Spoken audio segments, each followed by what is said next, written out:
Nova. Hi, I'm Dee Woods of Nova Lunchbreak, weekdays 1 to 3. We like to have special guests in studio when we can. And Ross O'Carroll Kelly creator, journalist and author Paul Howard dropped in for a chat. What a lovely fella, and such interesting things to say from the last 2 decades of writing Ross O'Carroll Kelly in the newspaper and having his plays on stage at the Gaiety. By the way, the latest, Postcards from the Ledge, is coming back for a week due to phenomenal demand. Over the next 20 minutes or so, Paul and I talk Ross O'Carroll Kelly, of course, how he lives in his head and what will become of him in the end. Is the end nigh? As well as the Irish writer who inspired Paul to get started on all this, and the cheesiest Christmas song conversation ever. Enjoy. Thanks for coming in. Pleasure to be here. What a year 2017 has been for you. Well, congratulations on Postcards from the Ledge having another run coming next year. It's been another phenomenally successful play for you. Yeah, I'm delighted it's coming back because I really want more people to see it, you know. And the first run was, it couldn't have gone better, you know. Rory Nolan playing Ross O'Carroll Kelly. We've had Rory in, he's brilliant. He is just born for this role. And I say is that a compliment? I'm not sure. I say that as someone who, I have Ross's voice in my head every hour of every day when I'm writing Ross, and I see Rory Nolan as Ross. That when I'm writing Ross, I see and hear Rory Nolan. Nobody could play the part like Rory does. And, you know, it's 10 years since he first played Ross on the stage. And I just couldn't imagine anybody else doing it. So we're really lucky to still have him because he's a very, very successful actor. He does, he does good stuff apart from mine, you know. It's not too bad other places, you know, he does. I mean, he does comedy so well, and he's a real talent. But I mean, he does serious stuff. You know, he does. Yeah. I've seen him do Shakespeare and Oscar Wilde. I've seen him do opera. I've seen him do Brecht. I've seen him do all sorts of stuff. And you know, he's in Waiting for Godot. He has been in it recently, and he's going back on tour with it next year. So we are so fortunate that 10 years on, he's still happy to play Ross O'Carroll Kelly. Does he play him, or is he just him at this stage? I mean, I remember when he was here for Breaking Dad, it was ages ago. And he just kind of clicked into the role, and the one eyebrow went up, and he kind of had you could see his collar going up pretty much, even though he didn't have one. He just became him. I don't know if Rory tried this line with you, and he came in. He says, you know, I'm not like Ross myself, but he is. You know, he's from Killiney. He went to a rugby playing school. I think he may have been the captain of CBC Monkstown. Come on, like, you know, it's not a great rugby playing school, but it's a rugby playing school.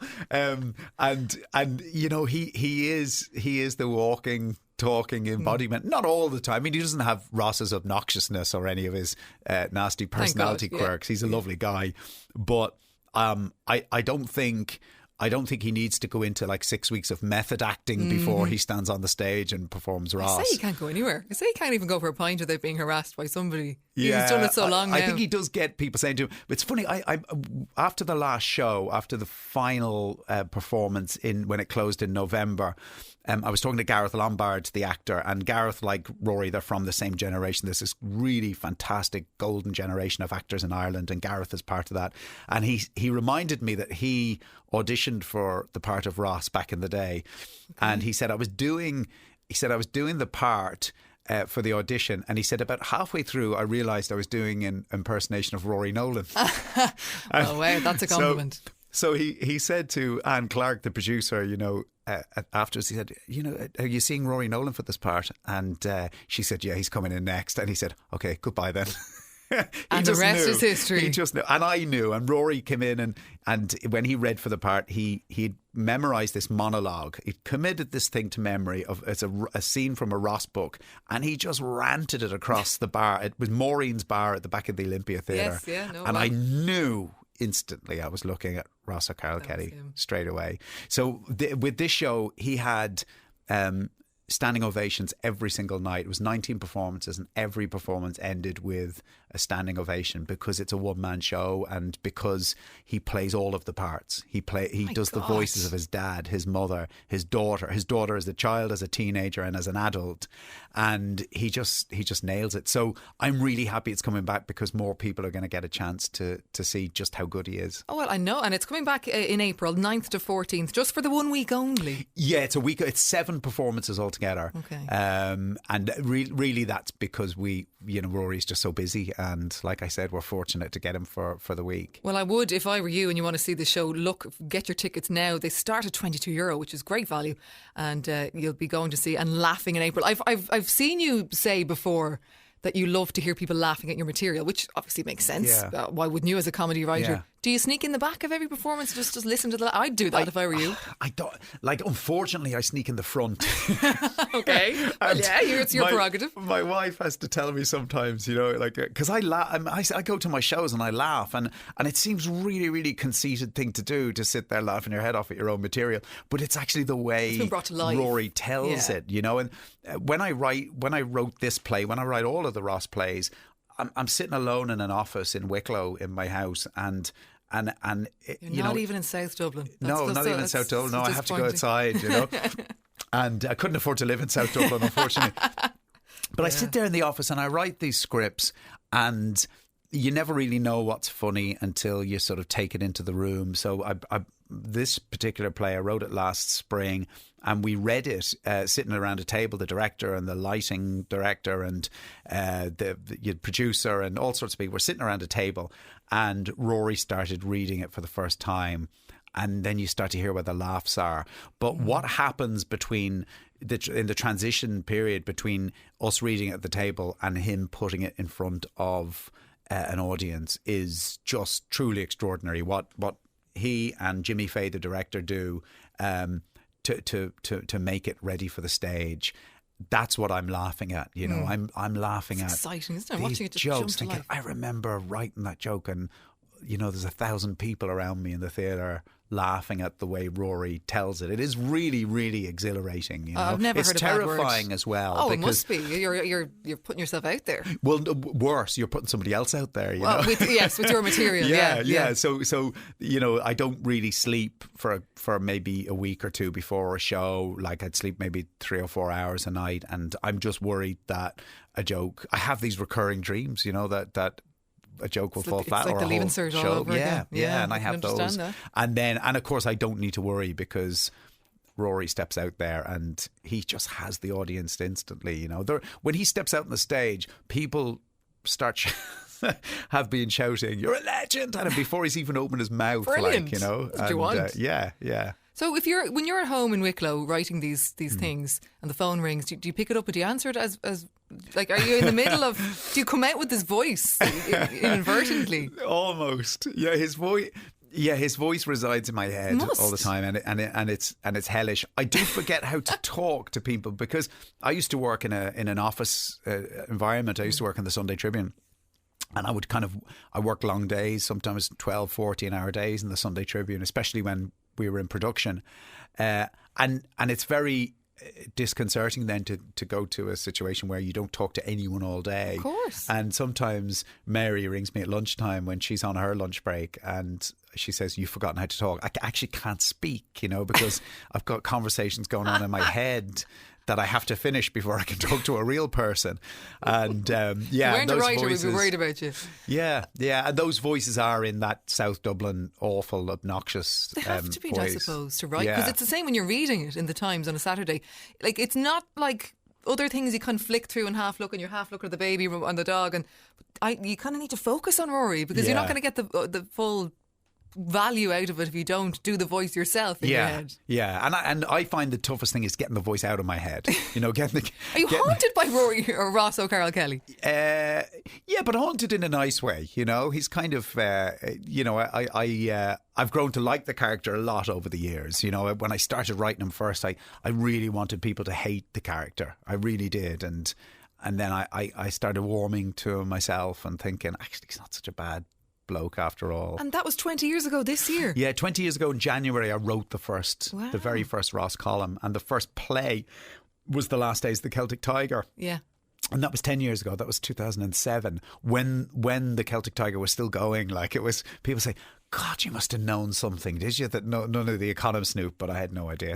It was just a funny title. Just looking. But this is what worries me now, and any fan of Ross O'Carroll Kelly might be worried as well, because this new play, Postcards from the Ledge, it's fast forwarded in time. Yeah. Ross is about to turn 50, and he's kind of revisiting childhood issues and things like that.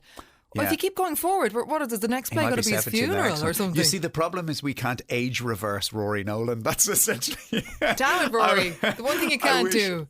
I wish we could make him 22 again. You know, but no. The idea of doing this show was we wanted to set in the future just to see to find out what the characters are like. When they're older. So in the last play, which was Breaking Dad, Honor was a teenager. And I think once you go with that, you have to go older the next time as well.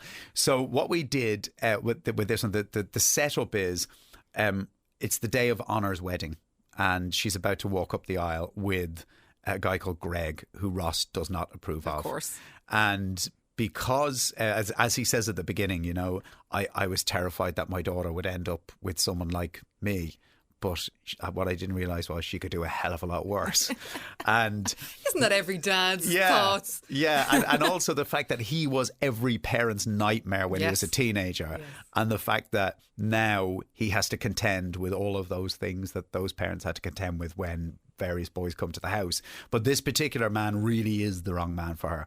So he's determined not to go to the wedding. So on the morning of the wedding, he's working for the estate agent, hook, line and sinker.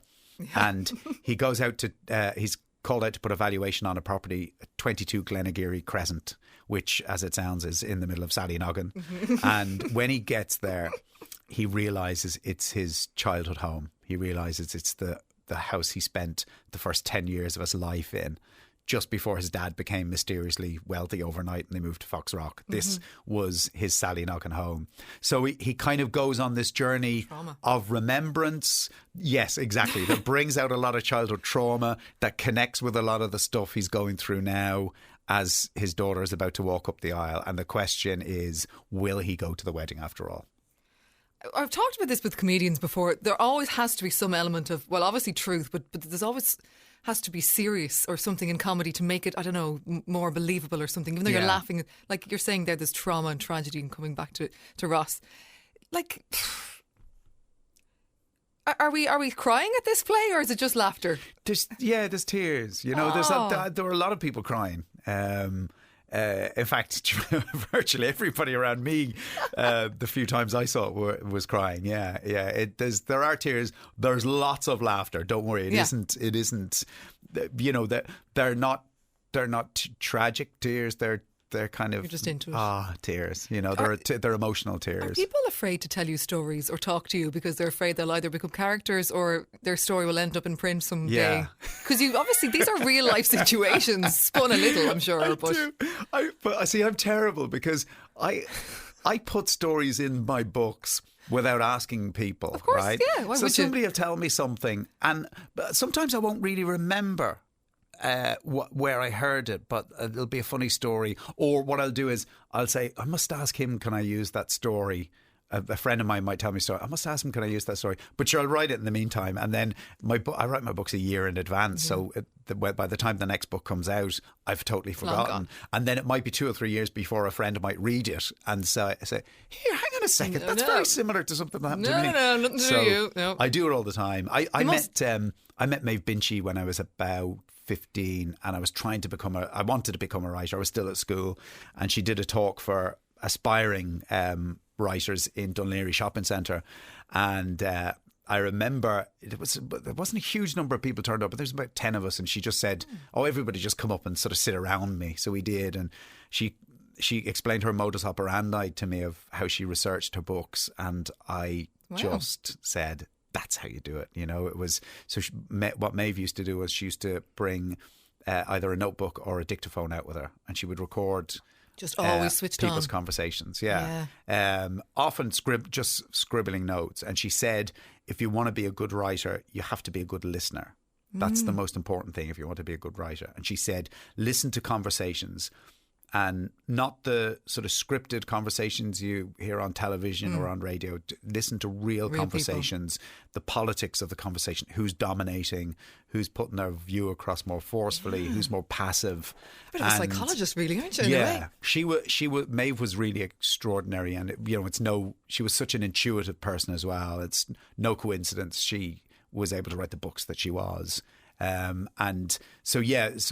Really everything, especially in those early Ross O'Carroll Kelly books where he's at school and college, everything really happened, just not to me. Those things happened to other people. And you're never saying who. Some of them I don't know them. I overheard them on the 46A. See, you've got to be careful when you're out in the public. Paul Howard could be lurking behind you on the bus. To a much lesser extent that happens in my life, because Marty Miller does Morning Glory here on Nova. And we're married. So anything that happens in our life, I have to actually stop down and go, do not talk about this on the radio, depending on the situation. Or you can say that bit, but just don't say that bit. But obviously, it's real life. You have to just go with the flow. That's fair enough. Exactly. You, again, as we were saying, 2017 has been a big year. The book, Operation Transformation. Do you know you've something in common with you too? You both put projects aside when that fella got elected to power and redid them. Them, their last album that just came out last week, and you with the book. Did that really happen? You said, "Oh God, here." Yeah, I tore it up and started again, and I knew I was going to have to as well. I write my books. I'm writing next year's book, which will come out next September. I'm writing it at the moment, and usually this time of year, I'm just finishing. So when the Operation Transformation was about 10 chapters long, and Trump was elected, I think when I was maybe 8 chapters into it. And at the end, I try to keep my books topical. Like I always like to, Celtic Tiger and then Return to the Economy and all that. I always like to bring these things into the books. And anything that's sort of happening politically at the time. There's a lot to work with lately, isn't there? So the Trump thing happened, and I had this plan that Charles was he had this wig that he put on his head, and he was going to become this right-wing politician with all these really extreme views, like he thinks that women should be forced to resit their driving tests every 12 months to prove their competence to drive. Unfortunately, this nothing seems impossible anymore. Well, it doesn't. This is what scares us. And that's it. It's satirical, but sometimes reality is actually beyond satire. It's beyond its reach. Now? Like, satire is becoming more. Yeah, and the other thing was he wanted to build this wall around Cork, which I've discovered since Cork people actually think it's a great idea because it'll keep troubling people out. Of course they do. But so I'd finished it, and it was last Christmas, and I had a sense that I hadn't really captured what was happening. I just had a sense that I'd missed. And we went away for Christmas, and after Christmas I was in Australia for a couple of weeks. I was visiting some family there. And I just had this moment. I was in Melbourne, and I just had this moment. I said, I want to go home and rip it up and start again. And I'm really lucky. I've got a great publisher in Penguin, and just a fantastic editor in Rachel Pearce. If I say to Rachel Pearce, I want to rip the entire book up and burn it and write 120,000 new words, she will say, great, go for it. Like, nobody said to me, yeah, but your deadline is already passed. They said, it's more important to get a book that's right. So it nearly killed me. Like I died writing that book. You must have. But I'm really happy with it. Insofar as I'm a judge, I can be a judge of my own work. I think it's the strongest Ross book I've written. Well, I mean, as we say, like reality is just handing stuff on a platter to comedy writers now, isn't it? Unfortunately. Yeah. I do love it. I know the initials were already in place before Trump came along, but let's just reiterate Charles O'Carroll Kelly. Yeah. Just leave that hang in the ether for a minute. That's all we need to do. Yes, Donald Trump is a little bit of a Charles O'Carroll Kelly as well, isn't he? Yeah. But, we could be here talking about him all day. The Ross O'Carroll Kelly statue, actually, before I let you go, where is that now? It's on permanent display in the Little Museum of Dublin. On Stephen's Green. Trevor White's fantastic museum up on Stephen's Green there. And it's just as you go up the stairs, he's pointing, giving you the guns. Of course he is. And brilliant. It's a fantastic statue. It was in Eason's. It might be in Eason's on O'Connell Street right now, but it will be going back to the Little Museum. I noticed recently that people have been rubbing its foot for luck. In St. Peter's Basilica in the Vatican, yes, there's a statue of St. Peter, and you rub his foot for luck, and people have rubbed his foot for luck so much that the bronze has actually started to wear away. But it's also happened with the Ross statue as well. But it's better than that, can you? It's actually, it looks like it's bronze, but it's made of paper mache and plaster. But what's happened is, as people have been rubbing the foot, the plaster has worn away, exposing the fact that he's wearing real doobs.